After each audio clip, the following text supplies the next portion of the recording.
Ladies and gentlemen, it is down to the nitty gritty right here on the South Endzone. It is championship weekend, and I couldn't have it any other way except that LSU was playing in the SEC championship against Georgia, just like last year. But we'll take just a Georgia Bulldog beatdown of Alabama, all the same. But we got a lot to talk about. Tyler, are you ready? Do the Dogs have what it takes to take down the Crimson Tide on their little upswing? Dude, we are ready. Like, this is a beatable Alabama team. This is not the Bama teams of old where, you have Tua and Jalen Waddle and Devontae Smith and Calvin Ridley and Najee Harris and Damian Harris coming into town. This is definitely a lesser Alabama team.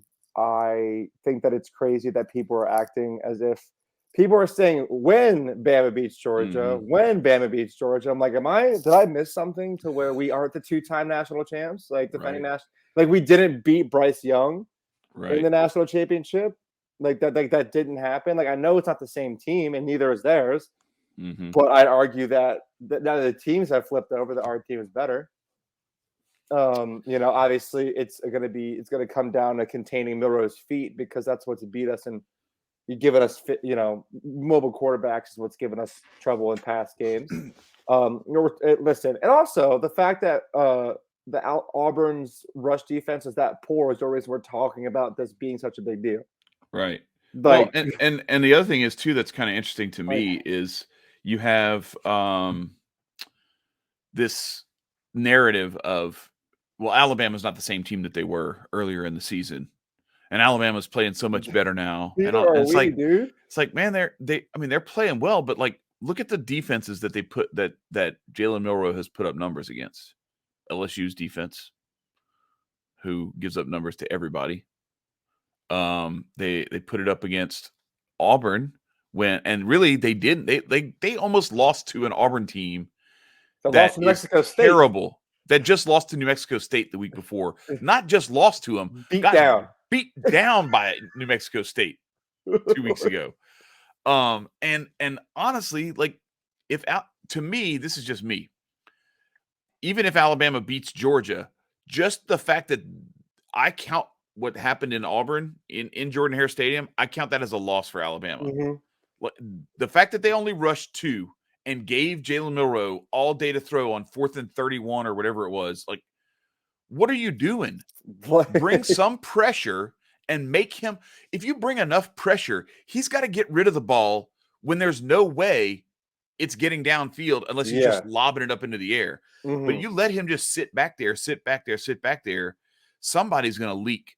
Yeah, and that's what happened. And then can't he just cover somebody one-on-one forever. Right. Like, so it's just funny to me that all this talk about how this greatly improved Alabama team, they're playing so much better now. Really? They should have what you saw in the Iron Bowl, Alabama playing better, playing well, or did they finally just get exposed for how that team actually is? And look, with all due respect, like they've got a really good defense. They struggle a little bit against the run. They've got a passing attack that it has gotten better, but it is still Jalen Milroe, and if he's not throwing to open receivers downfield, there's not much there. Like the normal 3rd and 8, complete the tight window throw over the middle, that stuff is not happening. Like he struggles mightily with that. What's crazy to me is all of this talk about their improvement over the season. No talk whatsoever about Georgia's improvement over the season. No. Because this is a team, we were talking about it earlier in the year, that like Carson Beck was checking down and people were hurt. Yeah, they let that Auburn team hang around for a little while and had to beat them late. They let Spencer Rattler hang around. Yeah. Now look at how much better Georgia is playing lately. And look at the teams they've beaten. Yeah, 4 ranked teams. With Kentucky, with teams that weren't even full strength. Like, they've got some bodies, We're beating guys with 2. Like, we haven't had a healthy team all year. Right. Like, we've been like rotating like Ladd McConkey and Bronk back. Like, none of them played against Georgia Tech. Mind you, we finally got Amarius Mims back on the O line, which helps dramatically. Yeah. But like, we were playing without like our best weapons against Georgia Tech.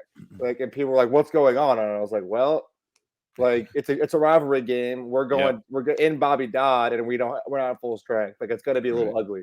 Right. Like yeah, but like we still beat Tech by like a decent margin, and people are asking what's going on versus Bama. I mean, hey, listen. Let's not sugarcoat it.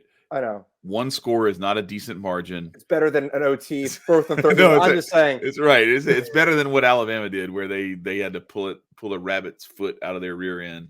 But it is not. It was not a comfortable margin. No, now you were up by 2 scores late, and they scored late to kind of cut it to tighten it up a little bit. But still, yeah, it's interesting. So like you're getting to see. I don't know. We'll see what happens with this game, but there's still some scenarios where if Alabama does beat Georgia, we might not even make it. There might not even be an SEC team in the playoff, which kind of crazy. Doesn't make sense, man. Yeah. Like I get that, like they are very dead set on past accomplishments in years prior, mean nothing. But it's like if we talk about this, like Jeremiah said, being a television show, right?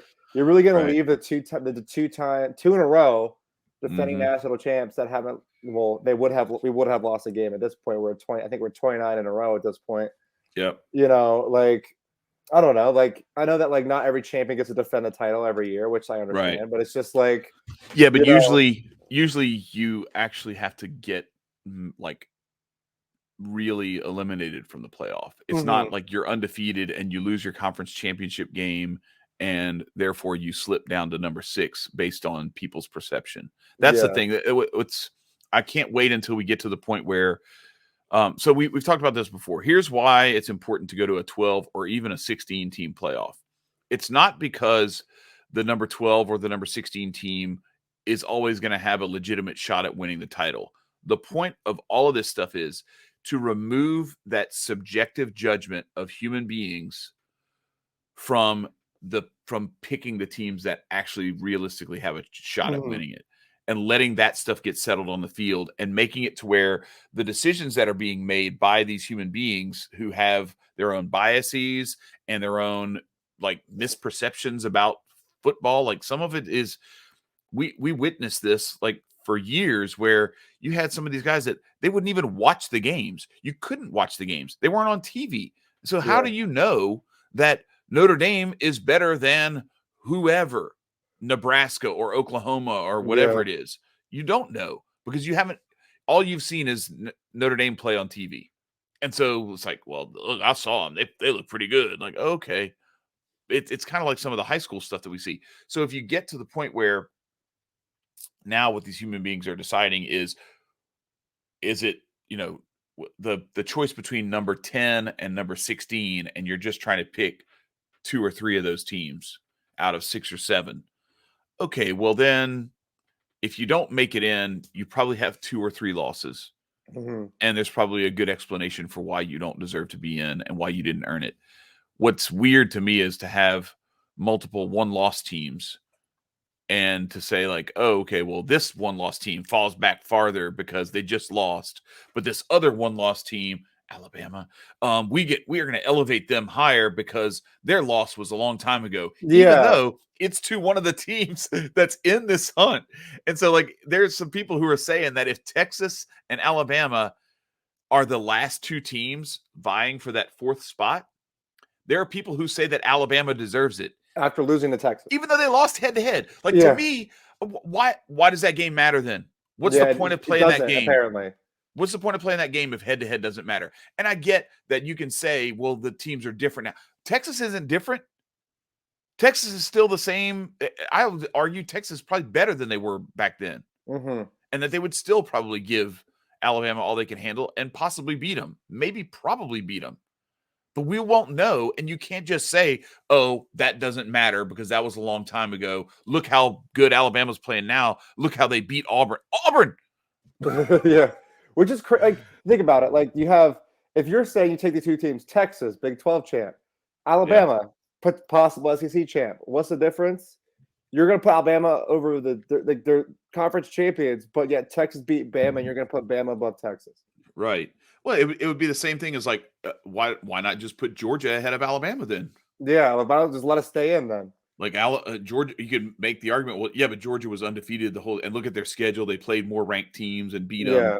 And like there's an argument that you could make for that if you want to make stupid arguments. You know, what it's I'm all saying? about it's all about stupid arguments. It's just about stupid arguments, apparently. But how crazy is it? We talked about this. You texted me earlier this week about how crazy it is that Georgia went to the wire with Auburn, won 27-20 early in the season. Alabama goes to the absolute wire and wins at the horn on a Hail Mary on 4th and 31. And LSU beats Auburn 48-18. And New Mexico State beats Auburn. And New Mexico State beat Auburn 31-7. Like, what the hell's going on? And I know that like LSU has no business even thinking about being in the SEC championship. It's just crazy how you can have a team look a certain way against, and Auburn actually looked pretty good against Ole Miss too. Mm-hmm. And Ole Miss got beat down by Georgia. Ole Miss lost a close one to Alabama. Well, I say a close one. I think it was like 24-10. It was an ugly game. It was an ugly game. Yeah. And but Ole Miss won that nail biter in Oxford against LSU, where we had a chance and couldn't complete the pass right there at the end.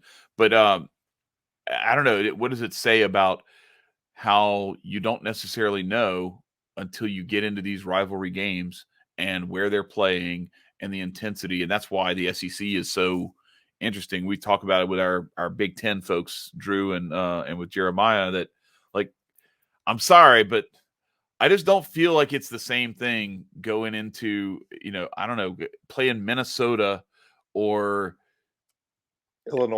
Illinois, yeah, Indiana, Rutgers, like it's Northwestern. Yeah, exactly. It's like, really, guys, like, come on, man.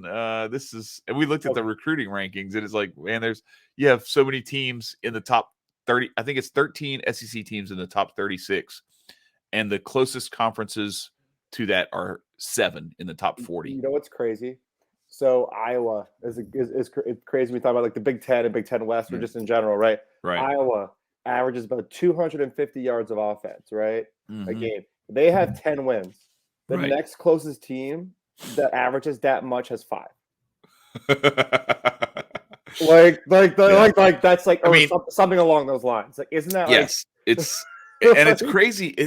Isn't it wild though how this works out? Like you see it a lot of times in professional sports where it's tough to have a really good defense and a really good offense. Yeah, because salary cap and all that. Like you can only have so many great players. Yeah, and so you have to like find ways to mix and match and get some bargains and get some undervalued guys that play above what their pay scale is and everything. Yeah. In college though, like it's just.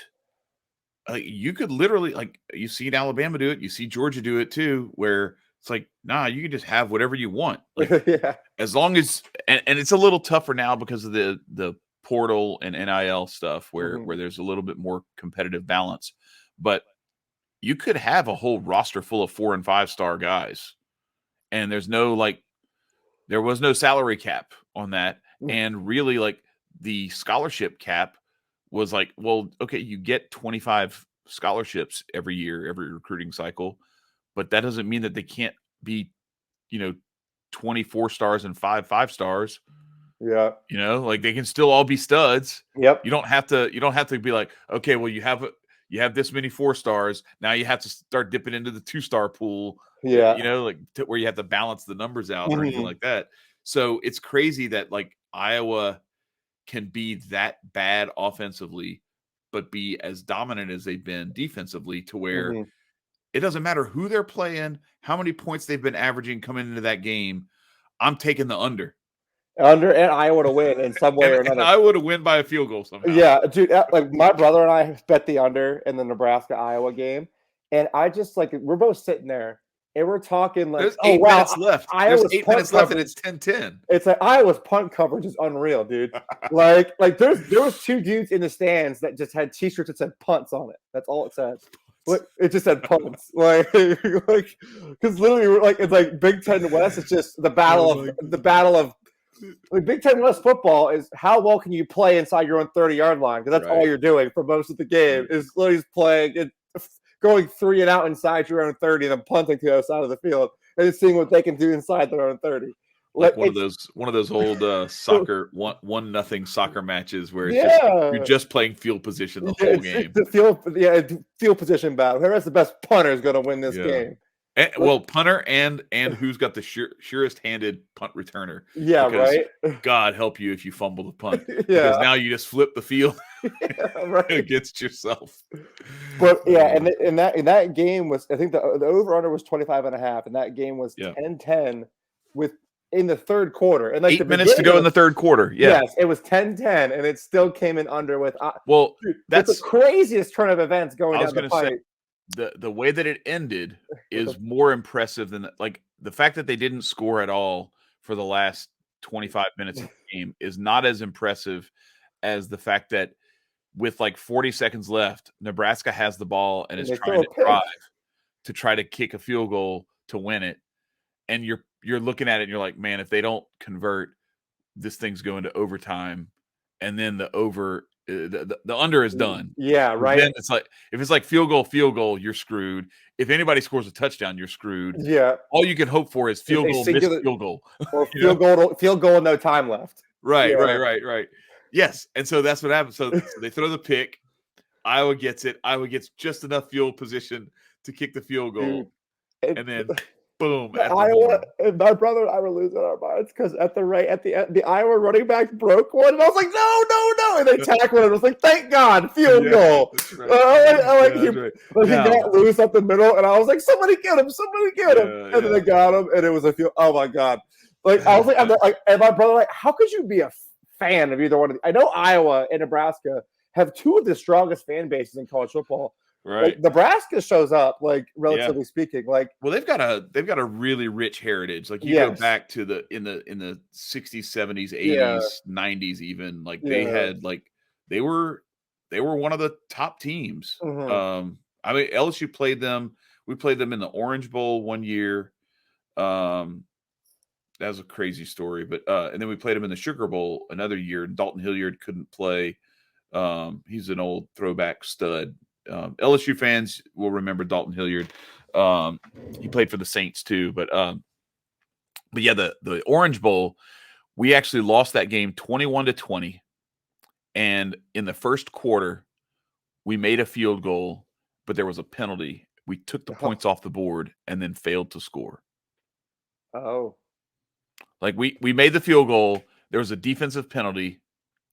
We accepted the penalty and took the points off the board to try to score a touchdown. Oh. And then got stopped. So he was no points. So no points. Oh, wow. And we lost by 1. So don't ever take points off the board, people. No, I was going to say take. You got points. You got points. God is telling you, keep them. Be happy with that. Keep them. Yeah. So all right. So let's get into it because we've talked about this a little bit already, and I think it's time to unveil. So first of all, we'll get into like what we were talking about with the playoff setup itself. This is wait, let me get us back on here. Hang on. This is what I wanted. All right. So this is the rankings right now. And so this is kind of what we were talking about before. Oh my gosh, what did I do? All right. These little drop downs come up if you dare scroll the cursor across the screen. Don't do it.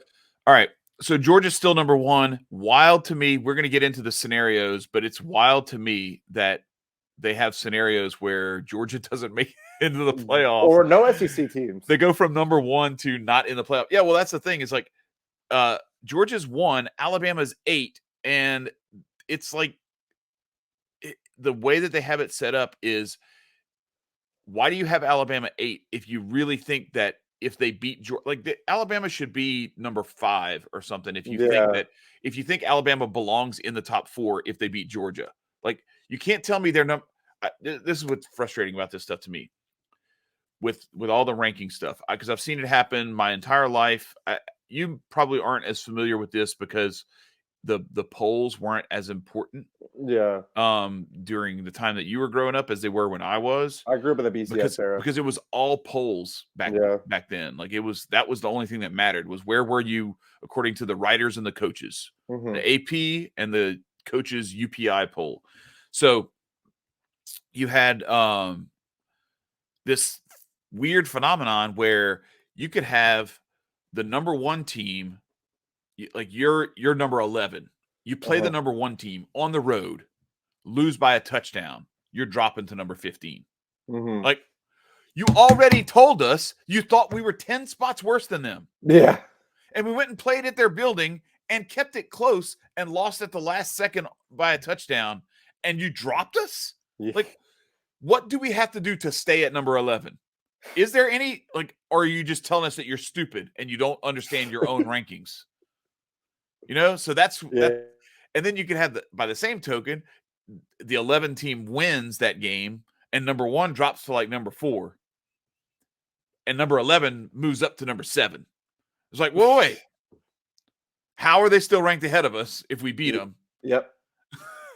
Why did they only drop that much when if we had lost that game, we'd have dropped way farther back Yeah, than that. it doesn't make any sense. It never has. None of this stuff makes sense. It's like they're just like, I don't know how to do this. I'm just making stuff up and I'm following what everybody else does. And I don't know who the first guy was who did that nonsense, but it's stupid. So anyway, the committee is doing the same nonsense here where they've got Georgia number 1 and Alabama number 8, but they have basically told us if Alabama wins, Alabama automatically moves up to like number 5 at worst. Yeah. And Georgia falls back to number 6 or number 7. Which is crazy. So why is Georgia number 1 then?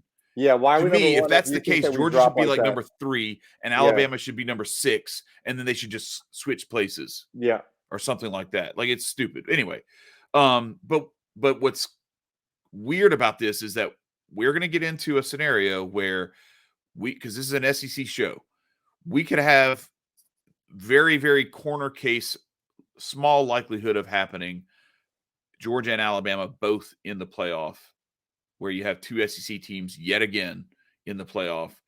But there's also a way more likely scenario where there's no SEC team in the playoff. And people will point to, yeah, but that's because this is a down year for the SEC. Oh, really? It's a down year for the SEC. Okay, let's evaluate that for a second.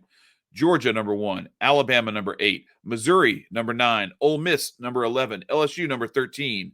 And where do we? Tennessee, number 21. Do we have anybody else? No, that's it. So you have, what is that, 6 teams in the top 21? 1, 2, 3, 4, 5, 6. Yes. 6 teams in the top 21. And 5 of those teams are in the top 13 or top 13. 5 teams in the top 13 out of the SEC, but it's a down year for the SEC. Let's look at the other conferences. All right, so you got Michigan and Ohio State. There's 2. Then Penn State, that's 3.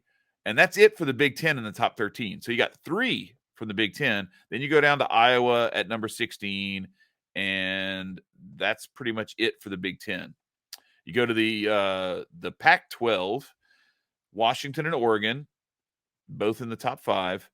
And then it just falls off like a rock until you get down to Arizona at number 15. And then you pick up Oregon State at number 20. That's crazy they dropped to 20 like that. Yeah, well, that's another one. It's like you lose two games back-to-back to great teams. To great teams. And they're like, yeah, you're just going to keep falling. Like, you have to win no matter who you're playing. Otherwise, they're going to drop you in the rankings. But then you can beat Tulane. And as long as you keep beating other Conference USA teams, you keep moving up. It's like, bro, this is not the same. We are not playing the same game here. This is crazy. But yeah, so it's just funny to me how the conference that remains the strongest in football is accused of having a down year. And so that's why they're creating these scenarios where we're going to have potentially 0 teams in the college football playoff from the SEC. So let's go through the scenarios. We know, all right, so if Georgia wins, they're in. I'm really going to stick to some of these other scenarios for a minute here because I want to show everybody what we're talking about. So if Alabama somehow beats you guys, which they're showing it as pretty much a coin flip, which I disagree with. I know, look, it's Saban. He's carrying that certain amount of weight. I could understand if this was a betting public perception thing, but this is like their FPI, whatever kind of, this is the winning percentage chance according to their projection models. Okay.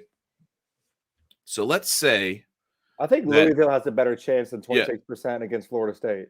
Yeah, so let's say Louisville wins, Michigan wins, Texas wins, because this is where it's going to get interesting, and Washington wins. So you eliminate now you have a one-loss Florida State team. Alabama has won, and everybody else wins. So you have undefeated Michigan, undefeated Washington, Texas at oh wait, I shouldn't have done that. I should have left Florida State. All right, hang on. That's not what I wanted to do. I wanted to do this. Alabama, Florida State, Michigan. So everybody wins, including Texas and Washington. So now you've eliminated all of your one-loss teams except for Texas and Alabama. Mm-hmm. And you have 3 undefeated teams. So the 3 undefeated teams should be in, right? Mm-hmm. And then it's between Texas and Alabama for that final spot. Well, according to this, Texas is actually in and Alabama is out. And they're saying the chance that this happens is 7%. The crazy part is the best you can do is 24%. Yeah. If you pick all the games with the highest probability, there's still only a 24% chance that scenario plays out because there's just so many different permutations of this that could go the other way. So that's what happened. So Alabama, according to this, Alabama would be out. I think that it depends on how Alabama looks in that game. Is it another heartbreaker kind of, last second deal? And is it because of a turnover and they get like a lucky break or something like that? Or, I mean, does Alabama win by 3 touchdowns? Because if it's something like that, then I think Alabama might actually, and if Texas is in a close game with Oklahoma State versus if Texas blows out Oklahoma State and Alabama wins a close one, that's where I could see. So this is where we're going to see all right, so what happens if,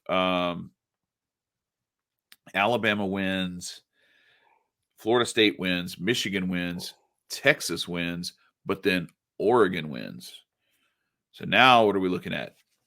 Alabama's still out. Alabama is still out. So you have 2 scenarios with a 7% and a 22% probability of happening that have no SEC team. I still think it's crazy that we get no grace, but I understand we're not a conference champ at that point. Now, here's the craziest one. All right, so this happens, somehow this happens, and this happens, and this happens because you want Washington to beat Oregon so that it just knocks Oregon out of contention altogether, right? Now you have Washington, Alabama, Georgia, and Ohio State. So it's like a great playoff to me. Chances of this happening less than 1%. I mean, it takes Iowa. It takes Iowa beating Michigan. I really think that's the one where you could have everything else, and then just the Iowa beating Michigan is so improbable. They say 7%. I don't even know if they have that good of a chance, to be honest. But yeah, so this is kind of what we're looking at in terms of the scenarios that could happen. What do you? Let me pull it back up because I want to get your take on how you think these games are going to go. You want to pull up the scoreboard? Let's do a little prediction model here and see what do we. Let's go through the other games. We'll get to Georgia, Alabama last. Yes. So Florida State, Louisville, gun to your head. Who's winning? Florida State, Louisville. So what's crazy is that Vegas is saying this is a pick'em. They're saying Florida State's only favored by 1.5 points. Right. This is in Charlotte, Bank of America Stadium. I mean, listen, Florida State gutted it out against Florida in the swamp, which says a lot. Without Jordan Travis, they still have Keon Coleman. They still have a good team, outside of their backup quarterback. Yep. I think that Louisville definitely has the upset opportunity, but I would. I really want to lean Louisville for the chaos. I think that Louisville. No, but this isn't about what you are hoping for. What do you think happens? I think Florida State wins at a very, very close game. I agree. I think it's going to be close. I think it's I think in Louisville what they beat Notre Dame this year, right? They beat Notre Dame and who else? Notre Dame and Clemson. Or did they beat? They have a decent resume to be in the ACC championship. They beat I'm pulling up their schedule real quick. They beat Notre Dame, and they beat Duke, ranked Oh, it Duke. was They Duke. beat Miami, UVA, Kentucky. Yeah, they beat Duke after Duke beat Clemson. That's what it was. Yes, They yep, didn't beat Clemson, but they beat Duke after Duke had beaten yes. Clemson. So I would say Florida State in a very close game. All right. What are your thoughts? So are we yeah, I agree. I agree. And I think that the Florida State defense is very underrated by like the casual public. Mm-hmm. I think that people just look at it and they're like, "Oh, they lost their quarterback. Okay, Louisville's going to win that game." And I'm just like, "Man, that's a There's a gross reason that Florida State underestimation has been. of their defense." Yeah. Yeah. What's the next one? Yeah, so their only losses, Louisville's only losses were to Kentucky by a touchdown at home and at Pitt by 17. Which is Right that's after, crazy. but that was right after that Notre Dame win, and I Yeah, think that was a letdown game. yeah. Little So hangover. yep. All right, so are we in agreement here that Michigan beats Iowa, and there's virtually no chance that Iowa wins that game? 22-point favorites, Michigan. Over under 30, only 34.5. I mean, Yeah, I think Michigan puts up 34 on their own. Yeah, I was going to say, like, I would take over, and I would take Iowa under 10 points. Yep. If I could find something lower than that, like I under, wish to God this was Ohio State and not Iowa. I hate yeah, that this is not Michigan. I hate like this is Michigan. I would almost be willing to go like under 6.5 Yeah. for like Does Iowa cross the 50-yard line? I mean, I think so. I think so. It may not be that they cross the 50-yard line, but it may be that they either like return a punt across midfield, or maybe return a kickoff across midfield, or perhaps create a turnover that gets them the ball in Michigan field position.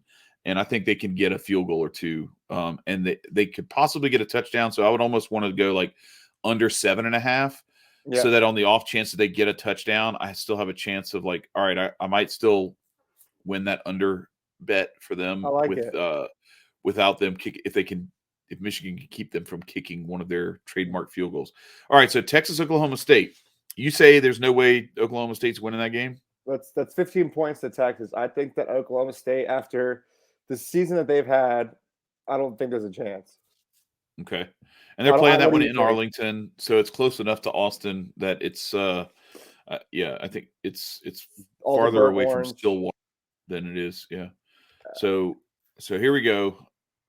Oregon, Washington tonight. I think Oregon has it. I think Oregon wins. So I said this since that game that if Oregon gets another shot at it, they win. And they're 9.5-point favorites. This is in Vegas. This is at the Raider Stadium, Allegiant Stadium. Yeah. This is in Vegas. I think that Oregon should not have lost to begin with in the first place. Yeah. And I think that Washington has shown that they've been shaken a little bit. Mm-hmm. You know, like they had that crazy that cold rainy night in Corvallis that they could have lost. And I think that I don't know.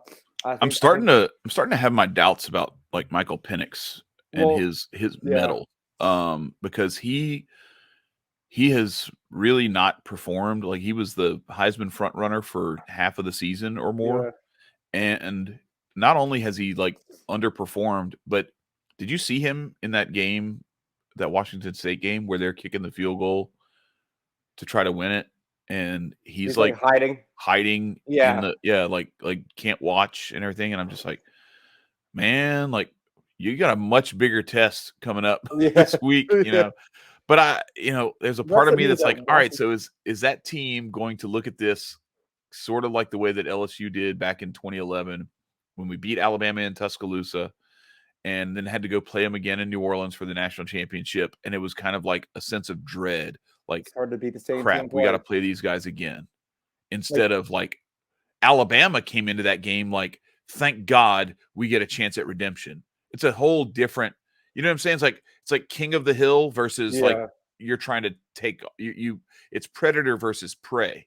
Like at that point, you are the big game that the hunter is coming after. Yeah. And being the hunter versus being the hunted is a whole different vibe. Yeah. And I wonder if Washington is feeling a little bit of that pressure of like, when it's yours to lose, that's a better position to be in than knowing that you have to go get it. At the same time, from a psychological standpoint, if you don't have the right mentality, having it be yours to lose, it means you're going to lose it. Yeah. I think Oregon has it, man. I think that, like, so we talk about Washington's schedule. They only beat Oregon by 3. Yep. And then Arizona State, by the way, 15-7. Let's not forget that. With a pick 6, otherwise they lose that game. And they went down. I mean, to be fair, they went down to Los Angeles and took care of USC in a crazy high-scoring game. Yeah. And then Oregon State and Washington State. That's, you're talking about a 2-point win and a 3-point win. Yep. Well, I'm just saying, like, Washington has gotten by the skin of their teeth in in some of these games. I think that Oregon is firing, and they're not going to lose twice. Yeah, I agree, and that's why I think, like, it's, as much as I hate it, because I think Bo Nix does not deserve it because he can't throw the deep ball. Like, the fact that you have amassed 4,000 yards passing on, check downs and dump offs is like crazy to me. And yeah, I mean, okay, he's running around and doing crazy, and then like throwing across his body. Like, the dude was wide open. Like, that's his Heisman moment from last week. 9 times out of 10. Yeah, like, that's what I'm saying. Like, that should have been a pick 6. He threw it to like the opposite outside the opposite hashes. Like, that. But the guy was so wide open, it wasn't. And the guy had to stand there and wait and like fair catch the ball. Yeah, he's like, okay, here we go. Yeah. So anyway, all right. Now the moment of truth. Y'all gonna win this game? I'm going to say no, of course. Yes. All right. I think it's going to be close. Like, I'm not saying we're going to boat race Alabama. This is still Nick Saban against Kirby Smart. However, this is Kirby Smart, who has taken care of Nick Saban in the past, and this is not Bryce Young. Right. All right. So this is in Atlanta. Big deal. It's, and the SEC has just said that the championship is going to be in Atlanta once again until 2031. So hallelujah.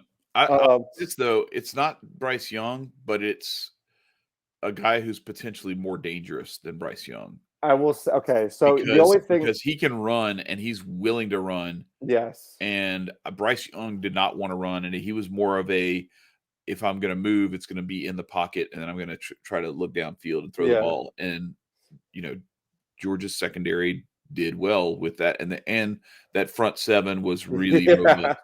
Yeah, it's not the same front 7, and it's not the same linebacking core that we had. Yeah. It's just going to be, we control Milroe's feet, we control the game. Mm-hmm. Like, because we can cover, and their receivers are not the world beaters that they were. Nope. And Milroe also has that when he dropped in the bucket against Auburn, like, I feel like of the other times he's overthrowing that out the back of the end zone. Yeah. Like, you know what I mean? I feel like in most scenarios he's overthrowing that. Or underthrowing it. Or underthrowing it, yeah. I don't know. I think we control Milroe's feet. Hopefully Ladd and Brock are full go. That's going to be important because we've been able to skate by without them in certain scenarios, but we need them both ready to go. And I'm sure they will be because they bleed the red and black. You know what I mean? Yeah. They care so much about this team. They're like they may be, they may have to be held together with duct tape and string, but they're going to play this game. Yeah, well, and that's possibly why they didn't play last weekend. You don't think that you don't think that it's that the running game is just as important, if not possibly more? I mean, Auburn hung 244 on this Alabama defense. Yeah, and we have Kendall Milton and we have Dejon Edwards, and they have been churning and burning like a true Georgia backfield finally.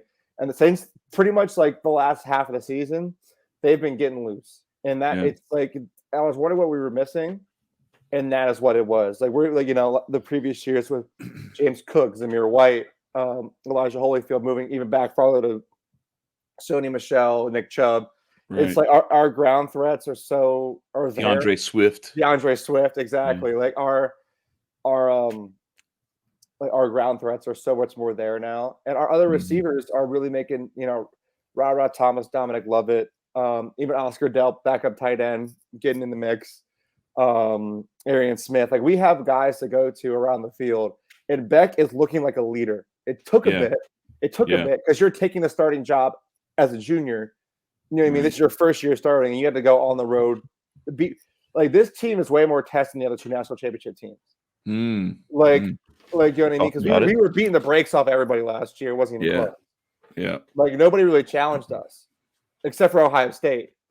Like we were just taking care of business last year. Nobody, other than the scare against Mizzou last year. And I'm not trying to sound cocky, but nobody challenged us last year like we have been this year.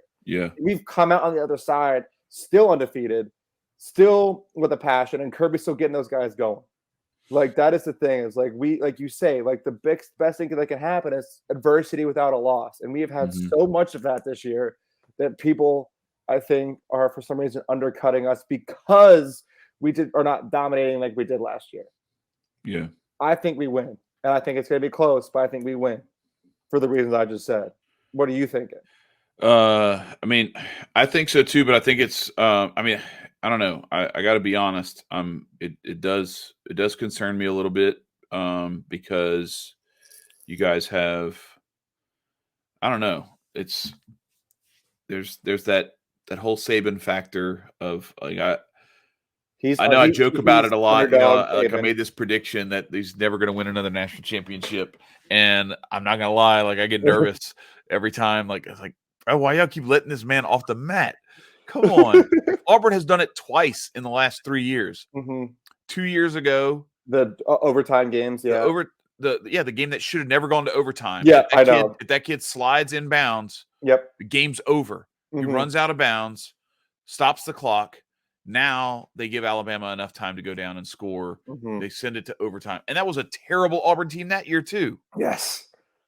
And then Alabama still gets all the way to the national championship, and you guys beat them. Thank God for that pick by Keely Ringo. Yeah, by I was gonna say by Bryce Young, but yes. Wait, didn't you guys? Yeah, y'all Kent State gave y'all a little bit of a run for your money last year too. Yes, for no reason. For no reason. For no reason. Yeah. And then the Tennessee game, like that was the one that everybody thought like, this is the one. And then y'all just. But that's what I'm saying. It's like I think there's still way more adversity this year than last year. Even with the two, like we were like, oh, UAB is like we were like having trouble getting started against them, against UT Martin. Right. Even against Ball State, we were having trouble getting the engine going. But Kirby, second half adjustment smart, has been the guy this year. Yeah. And I like. That's going to be important too, because Alabama has we make done it really well in the first half. That's my message to all Georgia fans, and I'm sure they already know this. Like we make it. We're going to get our shots. Like we're going to eat a couple, possibly in the first half. But I think if that ends up being the case, I think that we can turn around the second half. Like if we go into the half down, I wouldn't be too scared. Right. All right, so let's pull it back up because we're going to see what this scenario that you created generates. And you agree with all of this? Like, you think you agree with? Yeah, I do. Yeah. So this is your final four: Georgia, Michigan, Florida State, and Oregon, which is exactly what we expect. With Texas on the outside looking in, this is the one where there's a 24% chance of this happening. This is the most likely scenario. Now, I just want to pull this up because we're going to do that same scenario. So it's Florida State, Michigan, Texas, and Oregon winning. I'm going to flip it and have Alabama beat you guys just to show everybody how important that SEC championship game is. There's the SEC championship game and the Pac-12 championship game have the most riding on them by far, because the winner is in and the loser is out. And here you go. So if Alabama beats you guys, it's not winner is in, loser is out. If that scenario that you just played out, that you went through, then there's no SEC. So basically it comes down to if Michigan, Florida State, and Oregon all win, and Texas all win, Georgia's in if they win, Alabama is not, according to this. Now, I still maintain that there's a lot that what they don't ask you when you're doing this little scenario generator thing is how bad does one team beat the other? Yeah. What's the differential? How does it look? All those kinds of things, because trust me, you got human beings making these decisions, and it's going to come down to the eye test and lobbying. Saban's already doing it. Saban's already he's got a campaign so hard. He's already been campaigning, saying basically like, how could you have the SEC champion not in the playoff? And it's like, well, it's simple, dude. You lost to Texas, and if they're the Big 12 champs, and if Texas is the Big 12 champ and they win that game, then you don't deserve to be in because they beat you head to head. Period. Exactly. End of story. And I maintain the same thing. Now, here's the thing. I have the same philosophy with the 2011 national championship game. To me, once LSU beat Alabama and knocked them out of the SEC West championship, and then LSU went and beat Georgia to win the SEC. Yeah. How do you let a division runner-up be in the national championship game for a rematch, for another shot at something they failed to do in their home stadium in November? Yeah. And you don't let Oklahoma State, which that's gonna say that's Brandon Weeden. I know it's Oklahoma State, and I know they didn't play, but it was Brandon Weeden and Justin Blackman. Like, they had a squad. Yeah, LSU would have destroyed that team. But they were more deserving than Bama. But that's the thing. And so that's, again, back to Jeremiah's thing. It's like, what are we doing? Is it the team that has earned it, or is it the best TV show? That's why I'm so excited that we're going to 12 and hopefully eventually 16-team playoff, is because they will be able to satisfy both of those. They will be able to both make sure that everyone who deserves a shot at it gets a shot at it. Yeah. And they will also not have to compromise their TV show. Yeah. Because then they can place stuff based on the rank. And they say that they don't do it, but we know it's BS. Like, Florida State is lucky they won. Like Florida State, I don't know. I thought there was a chance that if Florida State wins, they could still not be in. No, if they win, I mean, if you're one of the undefeateds, you're in. So if we went through and we put everything else. So if Georgia wins, Florida State wins, Michigan wins, and Washington wins, the only one that's out is Texas. Yeah, all the undefeateds remain, and that would actually be really cool if all the undefeateds were left. That would be crazy. We've never had a full undefeated playoff. No, before. Not at all. And so that would be really cool. But back to what I was saying about this, the way that the committee does this stuff, they're telling you with how they do this stuff that they're more concerned with the TV show than they are about who deserves it. And you see it with the NCAA tournament. They claim that they don't do this stuff on purpose, but we've seen it time and time again where it'll be like a coach coaching against his former team in the second round. Yeah, like, bro, really, or. What was it? Mike Krzyzewski last year, his last year as a. But they played North Carolina. Or was it last year? 2 years ago, maybe. Whatever year it was, where it was his last year. Yeah. They basically set it up to where it wasn't just that. He played against Michigan State, played against North Carolina. Like, it was like they set up like this thing where it's like he's going to go on like a farewell tour playing against all the teams, all his big coach rivals, in college basketball. And it's like, so they're going to do that. They're going to set it up to where when they have the 12 or even a 16-team playoff, if they ever get to that, you're going to have it set up to where the 1 versus 4 matchup in the second round or third round or whatever is going to be some matchup that they want set up. They're not going to put, like, for instance, if they got 2 SEC teams in the playoff this year, they would set it up to where they don't play each other until the championship. Or Ohio State, Michigan. Right. If Ohio State and Michigan both make it in, they would make it to where they don't play each other until the national championship game. Just like they did with Georgia and Alabama in 2018 and in 2021. And last year, Michigan, Ohio State were on opposite sides. Right. So, like, come on, man. Like, don't act like you're just going, we don't know. Oh, it just happened that way. Wow. Yeah, it's weird. You mean one of the biggest rivalries in all of sports is the national championship game? Yeah, that's why I got to give a lot of respect to Jeremiah, because he said it perfectly. It's like, look, we know what you're doing. Just stop lying to us. Just tell us. We're not children. We're grown men. We can handle it. Just tell us, like, look, man, who deserves it doesn't have anything to do with this. If it did, then UCF would have been in the playoff. True. Yeah. You know what I mean? Like, there's a whole bunch of scenarios where we would have said, okay, this team deserves it, and we're going to let them in. So that's why, like, again, 12-team playoff next year, you get to the point where instead of like it has been, you're going to have this kind of scenario where you have like you're arguing about like 13, 14, 15 and stuff. So now we're looking at it and it's like, okay, so if Louisville loses to Florida State, well, they're out.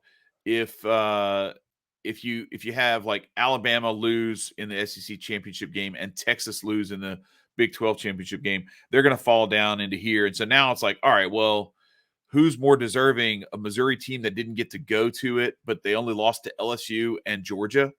Mm-hmm. Or is it an Alabama team that lost to Texas and then lost and maybe got blown out in the SEC title game? Or do you give it to Texas, who loses to Oklahoma State and also lost to Oklahoma? And then, okay, well, here's Oklahoma. Oklahoma beat them head to head. Well, maybe Oklahoma slips up and finds their way in. Like then you're talking about this kind of stuff on the fringes, and you're not talking about like possibly leaving a conference champion out of. Yeah, we're talking about a conference champion being left out. Yeah. Like, let's be real here. Like if we go back to the little playoff predictor model, okay. All right, so we have Alabama wins, Florida State wins, Michigan wins, okay, Texas wins, and Oregon wins. All right, so Oregon wins their conference championship, Texas wins theirs, and Alabama wins theirs. Well, these two teams are definitely in. So now you have to pick which conference champion isn't making it in. Yeah. And you've got to make a decision on that. And it's going to be apparently it's the one that beat the two-time defending national champions. You know what I'm saying? It's like, get out of this mode. We got to get out of this mode. This is a terrible mode to be in. It needs to be like, and as much as I hate to say it, like I definitely feel like Alabama has earned the right to be in a 12-team playoff. Oh, yeah, but not in the 14. So we need to have the 12-team playoff because they realistically, they've earned the right to be in the – if they win, if they beat you guys tomorrow, they have earned the right to play for the national championship. And to me, if you say like, no, we decided you don't, then that's crazy. Like, how are you going to let the best conference in football? I will say, like, I agree with Saban on that front. However, right now, the rules are the rules. We have a 14 playoff, and you got to pick. You have to pick 4 conference champs and leave one out. Yep. And just because of how well everyone's been playing this year. Right. And the only one I can leave out is Alabama if it's that way. Yeah, it's been easier some years than others. Like for the committee, but I think like because of how good like the top like 7 or 8 teams are this year, is why like I think everybody's thankful is the last year you have to worry about getting 4 teams out of 8. Right. You know what I mean? So real quick, I just want to get into the Heisman Trophy conversation because it's really unfortunate the way that this thing is going to go down is the way that it has so many times where the guy who's going to win the Heisman Trophy is very likely not going to be the guy who deserves it. Yeah. All due respect to Bo Nix, like you can say what you want to say about he transferred, Jaden Daniels transferred, and they both kind of like found their second win in their new career or whatever. But Jaden Daniels did not lose his job at Arizona State. He was the starting quarterback for 3 years there, and transferred to LSU with 2 extra years of eligibility, and has lit it up this year. Bo Nix lost his job to TJ Finley at Auburn, and he couldn't throw the deep ball. He threw too many interceptions, and he was like, he showed flashes, and then he would collapse on himself. Yeah. And what he did is he went into a conference where they play much worse defense. We have seen it time and time again where there's a reason Caleb Williams put up the numbers he put up, and all these guys. Like it's an offense first league, and they don't play defense like they do in the SEC. You don't have to go up against the same kind of competition. And Bo Nix is doing a lot of what he's doing. I wish I've looked everywhere. Nobody has the stat. They don't measure it apparently. I want to see air yards per throw. I want to see yards after catch because, and I want to see yards. That's why the air yards is way more important than yak, because you could have a guy throw the ball 40 yards downfield, and then the guy catches it and takes it the other 30, and it's a 70-yard touchdown, and it looks like, oh yeah, it's 30 yards after catch. Okay, yeah, like their numbers may be in the same realm, or it may not be a huge disparity. But what I want to see is how much, because I think what we're dealing with Bo Nix is he's basically the Alex Smith of college football, where it's a lot of dump offs to the tight end, dump offs to the running backs, little slants across the middle, and like little, the one where you like scramble around and he throws it across his body. It's like a 12-yard completion, but the guy makes a guy miss and then takes it in for the score against Oregon State last week. It's a great story. And again, all due respect to him and all that stuff, but Jaden Daniels has by far outperformed him. We're looking at a guy who has just shy of 5,000 yards, 4,946 total yards, passing and rushing. Okay. Wow. 50 touchdowns responsible for, 40 through the air, 10 on the ground, 4 interceptions.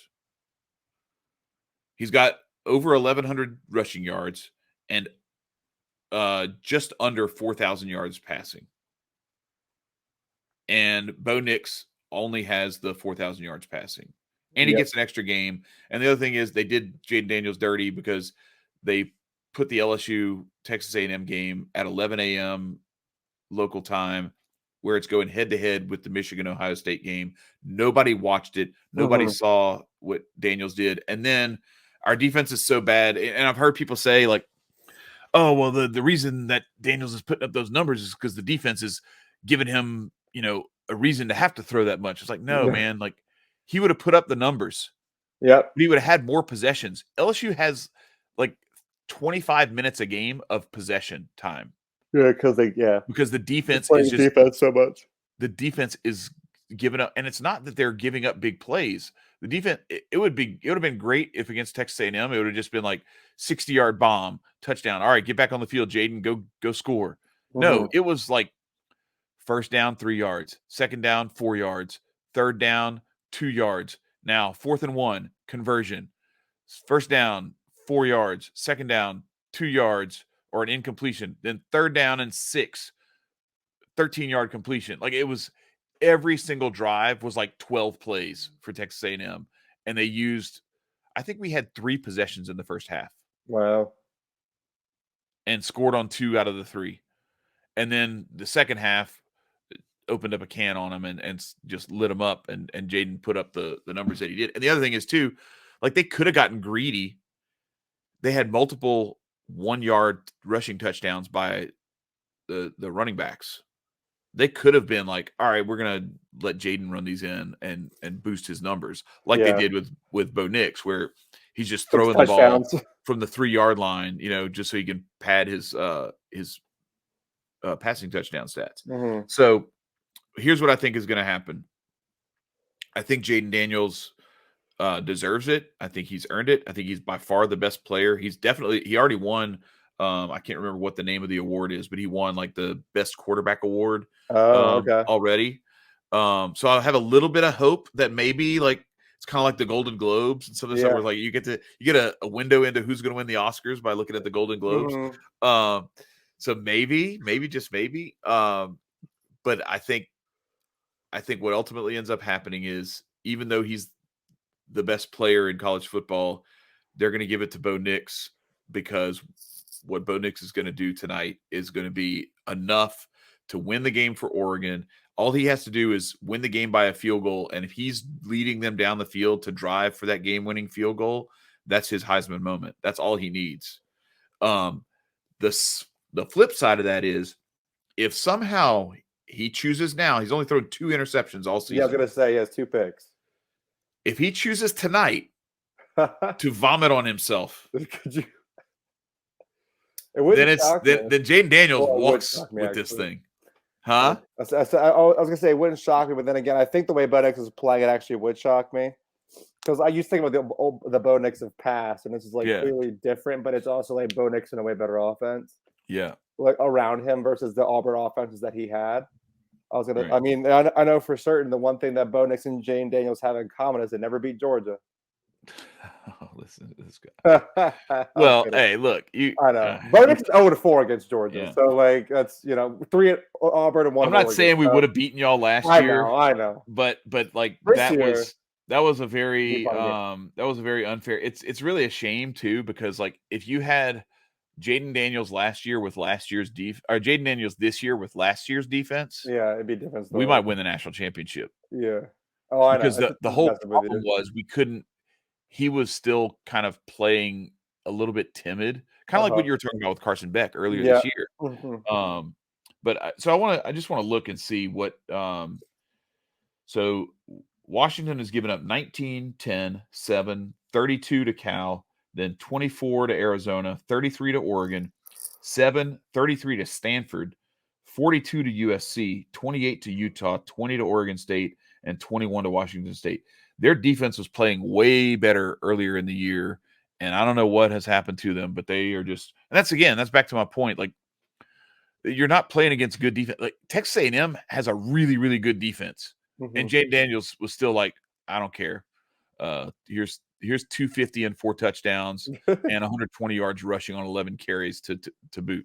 Like, come on, guys. Like, it's but I think it's going to be just enough. Nix is going to have just enough. Yeah, I feel like he has to lose it. Like, he Yeah, has they have to to throw it lose the away. game, and he's got to turn the ball. Well, if they lose the game, he's not winning the Heisman.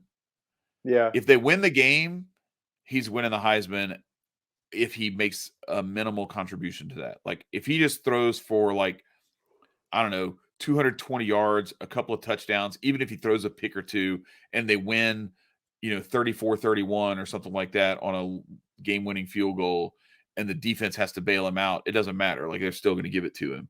I think it's almost impossible for him to, short of crapping the bed and losing the game, Yeah. it's impossible for him to lose the Heisman if Oregon wins the game. Yeah, I think that's fair because they've been leaning to like the best player and the best team kind of BS. Mhm. Like, if he's that dynamic or like he's playing that well, and Yeah. Oregon's gonna win the conference championship, and Well, then we're pretty much saying that if Oregon wins tonight, they're in the right. playoff. Yeah, what was it? Eric Crouch at Nebraska won the Heisman, and Gino Torretta at Oh, you Miami talk about won the the guys, Heisman. yeah, like Yeah, the that, guys who's like, "Yeah, oh, I'm the quarterback of the the best best team." team, yeah. Like, but you suck. It's like, but you're Like, you're not not good. good. Like, It's like, but you're terrible. Sorry, like, and it's like, there's a reason why neither one of those guys did anything in the NFL. It's yeah, like, it's like, and like as you see, like the last 10 years of the Heisman, it sometimes is the best player on the best team, which mhm. is like also like they also by Yeah, proxy they also are the best player in the country. Like, right, but it isn't right. like if you have like the Lamar Jacksons of the world, the Johnny Manziels of the world, like that's like Yeah. that Louisville team did go shot for shot with Clemson and Deshaun Watson, Yep. and same with obviously A&M beating Bama, but like Mhm. they're not not talking about national championship teams as Right. opposed to like Devontae Smith or Derrick Henry or even Mark Ingram, like guys Right. like that. You know what I mean? Or Joe Yeah, they were Burrow. just like, Like, who on Alabama deserves it this year? I I would say guess. Devontae Smith deserved the Heisman over anybody that year. Yeah, no, and so that's the thing. Like, I don't when it's clear, and Joe Burrow, same thing. When it's Yeah. clear, like, this dude is head and shoulders above everybody else in the Yeah. game, and they happen to be the MVP of the best team in Yeah. football, then okay, like, I get it. Different. It makes That's sense. way I different. can't I Yeah. can't argue with it. But just saying, like, well, it's neck and neck, so we're gonna give it to the guy or Team is there's playing somebody better. who's clearly better, but we're gonna give it to him anyway because the other guy lost 3 games. Like, he didn't lose 3 games. Yeah. He's got the most efficient offense in football Yeah. Just on like his Caleb Williams shoulders. His winning it last defense year. just sucks. He Yeah. can't stop people. Yeah. He said If he he could, he'd can't be play. out there tackling. Yeah. Right. I Yeah. mean, And then, like Caleb Williams, obviously they didn't make it to the playoff last year either. So you have that. yeah, well, but they He only was lighting lost it the up. one game. They Yeah. lost the one game to Utah, Yep. and then they lost the Or Pac-12 Tulane. championship game, and then they Yeah. lost to Tulane. Or did they lose to? Did they win? I don't remember. I I thought, know I they thought they, I lost thought they didn't one. win the Pac-12. They Oh didn't wait, win. I don't remember. All I I know is can't. they weren't in it. Yeah, I And then can't they lost remember. to Tulane on some Yeah, they craziness. lost to Tulane in the whatever bowl that was. Yeah, The Alamo Bowl or the something ridiculous. Texas Bowl or one of Yeah, those. Something. Yeah. But yeah, so anyway, so that's my piece on the whole Heisman thing. It's frustrating too because like, I'm not gonna lie, like, I threw down a wager after the Florida game when Jaden Daniels went crazy and had that 85-yard touchdown run and everything. And I was like, wait, he's still at plus 1,200. Yeah. Okay, let me go ahead and throw something down on this. Went ahead and threw it down, and then I told you, like, I had 3 different bets, and I cashed one of them out after Bo Nix put up 6 touchdowns in the first half 2 weeks ago, because I was like, man, like, they're trying to pad his stats against a really bad team. And we got Georgia State tonight. Like, I don't know that they're going to value that the same as they're going to value Nick's doing. And then Daniels went and accounted for 8 touchdowns later that night, and he jumped back ahead again. And I was like, okay, all right. So so I was happy to still have those bets, that the couple that I had left, have them live. So it means a little something to me. I've cashed out to the point that I'm playing with house money right now. Yep. Plus like $10, $20 of profit. Yeah. But I stand to make like $800 if he wins it. Oh. So I'm going to be a little salty if Nix wins it for that reason. But listen, I just charge it to the game because I understand what we're dealing with here, and it just is what absolutely. it is. I still think that a healthy Brock Bowers all season could have gone to New York, but that's just me. Yeah, well, and I think sometimes too, what you'll see with that kind of thing is if it's a bunch of quarterbacks, then probably Michael Penix doesn't get the call. Yeah. And instead they throw a bone to Marvin Harrison and Or Brock Bowers and say, okay, like, look, we're gonna give it to you guys. We're gonna let you have the, at least the call. You're gonna get to be in New York with all those guys. Yeah, and represent your position as not being a quarterback. Right. And then you'll have, Jaden Daniels and Bo Nix up there with who knows what, there's maybe some defensive player or something like that, or Ollie Gordon or I don't know, somebody, some running back. Yeah. Like Blake Corum. Blake Corum. Yeah. Yeah. Although I don't know, like, he hasn't put up the numbers to deserve that this year. I still can't believe Michigan beat Ohio State. It drives me nuts. They shouldn't, like, man. Jeremiah, Drew, come on now. What are we doing here? Yeah, y'all got to fight harder, man. Yeah, come on. You had this SEC podcast rooting so hard for a Big Ten team. Now what we're going to have is, like, God forbid Michigan wins the whole thing. Dog, don't even say that. And then in 2 years, they're going to vacate it. And it's like, yep, bro, what the hell are you doing facts, here? Like, dude, they're just going to take it away from them. Michigan, they just love giving away championships that they've won.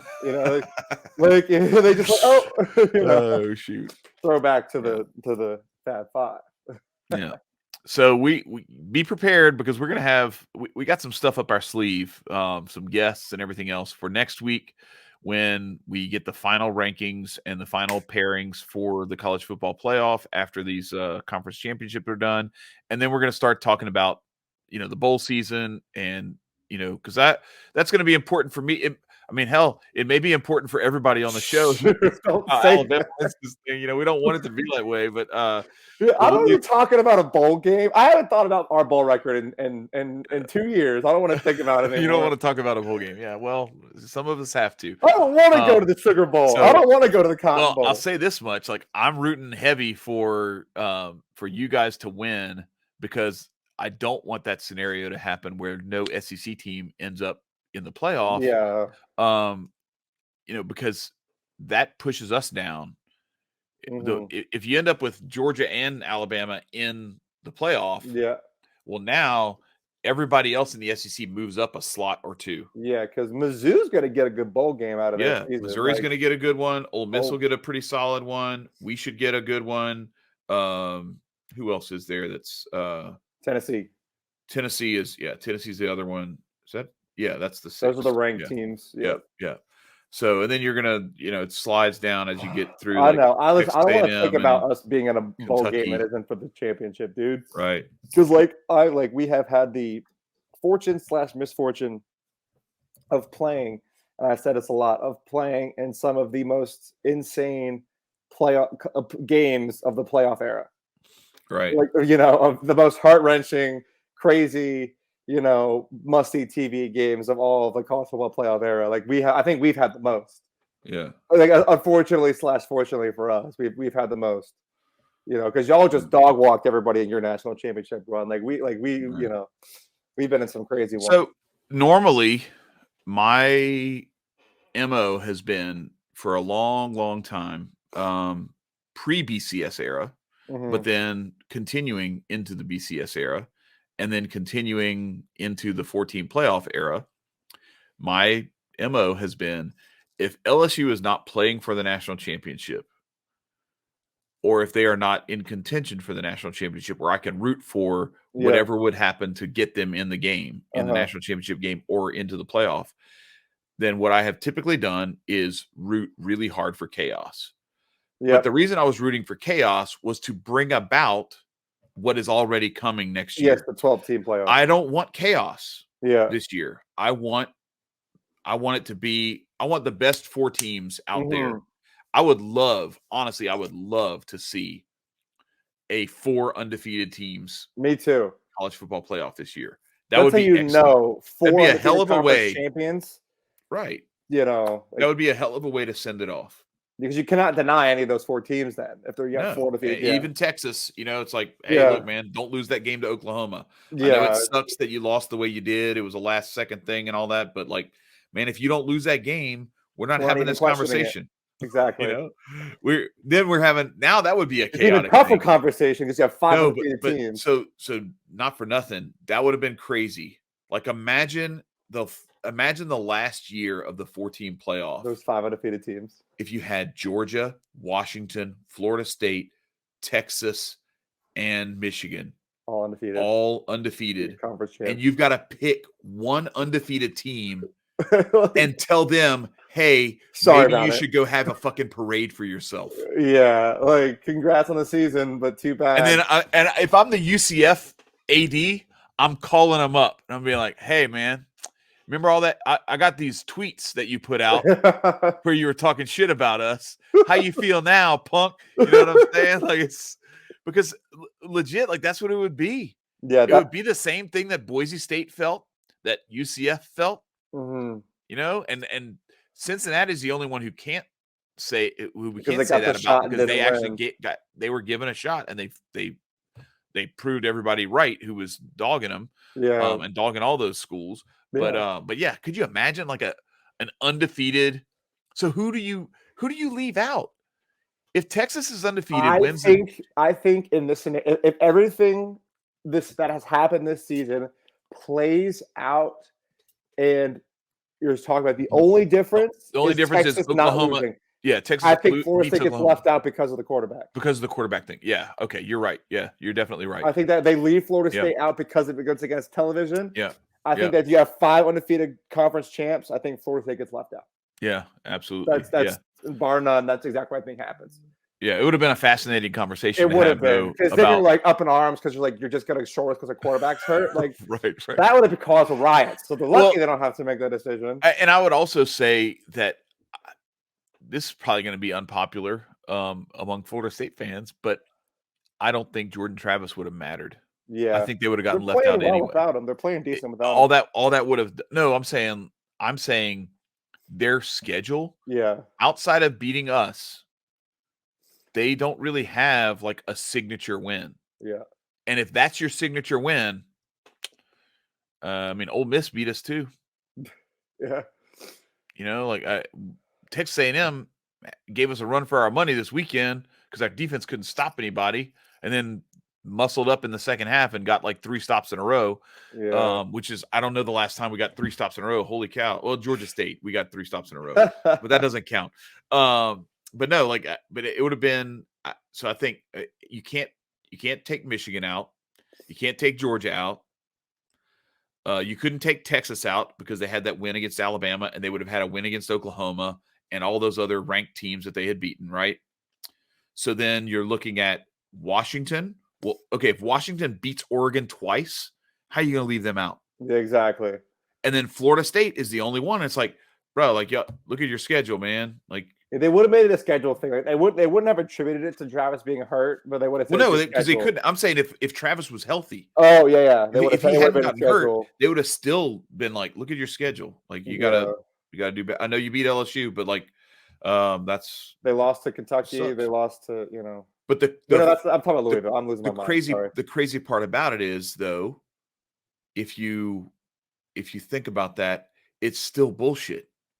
It is still bullshit because like, how can you tell them, like, sorry guys, You don't get to be here. Yeah, you would like like you said, it's like as a coach, what do you say to your team? Oh, you did everything you were supposed to do, and you still didn't get to reap the benefits. Coach, we won every game. You told us if we won every game, we'd carry some hardware home. Yeah, and Like, it's can like we go have a you did parade? exactly what you were supposed to do, and it didn't even matter. Right. Yeah, I mean, So so luckily we don't have to worry about that scenario. we don't have to worry about that. It would have been cool though. It would have been a fascinating Well, conversation. then you would have had to say like that would have been the nail in the coffin of the 14 playoff if you had 5 undefeated conference champions. Yeah. Well, and so that's why I like the way that this is headed, because 12 teams, you're almost guaranteed you're never going to have another undefeated team left not out. not be in, Unless it's like a in the tournament. Tulane or like a. But even Yeah, then, but even then, like I think they still get in, and because I think at that point you get, when the committee's looking at this stuff, they're going to be like, look, we're not going to have a 3-loss team, and look at these losses, and we're not going to put them in ahead of this undefeated team. Like no, we're not doing. And if you go to 16 teams later on, which I don't know that they'll ever do that, because I think there has to be some carrot that you can dangle, and that first round bye is that carrot. The only caveat to that is you may start to have some grumblings from the elite programs that, like, we want that home game. Mm-hmm. Because if you don't get the home game, and your first game, you have a bye in the first round, and your first game, so Georgia's first game is like in Atlanta or is in, Dallas or something like that. Yeah. Then you might get some grumblings from them, like, hey, look, we want to go to a 16-team playoff because we want that home game. We're willing to risk whatever that entails so that we can get that home game and get that gate. Dude, because you're playing against the home games are gonna do that. Home games are gonna be unreal, dude. But I'm so sick. I'm I so can't wait excited for that. But like, Georgia versus Iowa in the first round. But I won't care what we're ranked. I don't need to be number one. Right. Like, just I don't care if we're number. I'll be number 8 and host a home playoff game. I would go to that in Athens in a heartbeat. Same in Tiger Stadium. I know what a heartbeat you'd be there for a home playoff game. It would be so insane. Yeah. But anyway, that'll be another conversation for another day. And for now, we will just watch and enjoy some football this weekend. I think it's gonna be a fun weekend. And go Dogs! I have to say it. I got no dog in the hunt except screw Nick Saban in Alabama, because we should have all those championships. I know you'll be texting me. And listen, if stuff gets sideways, don't make it worse for me, please.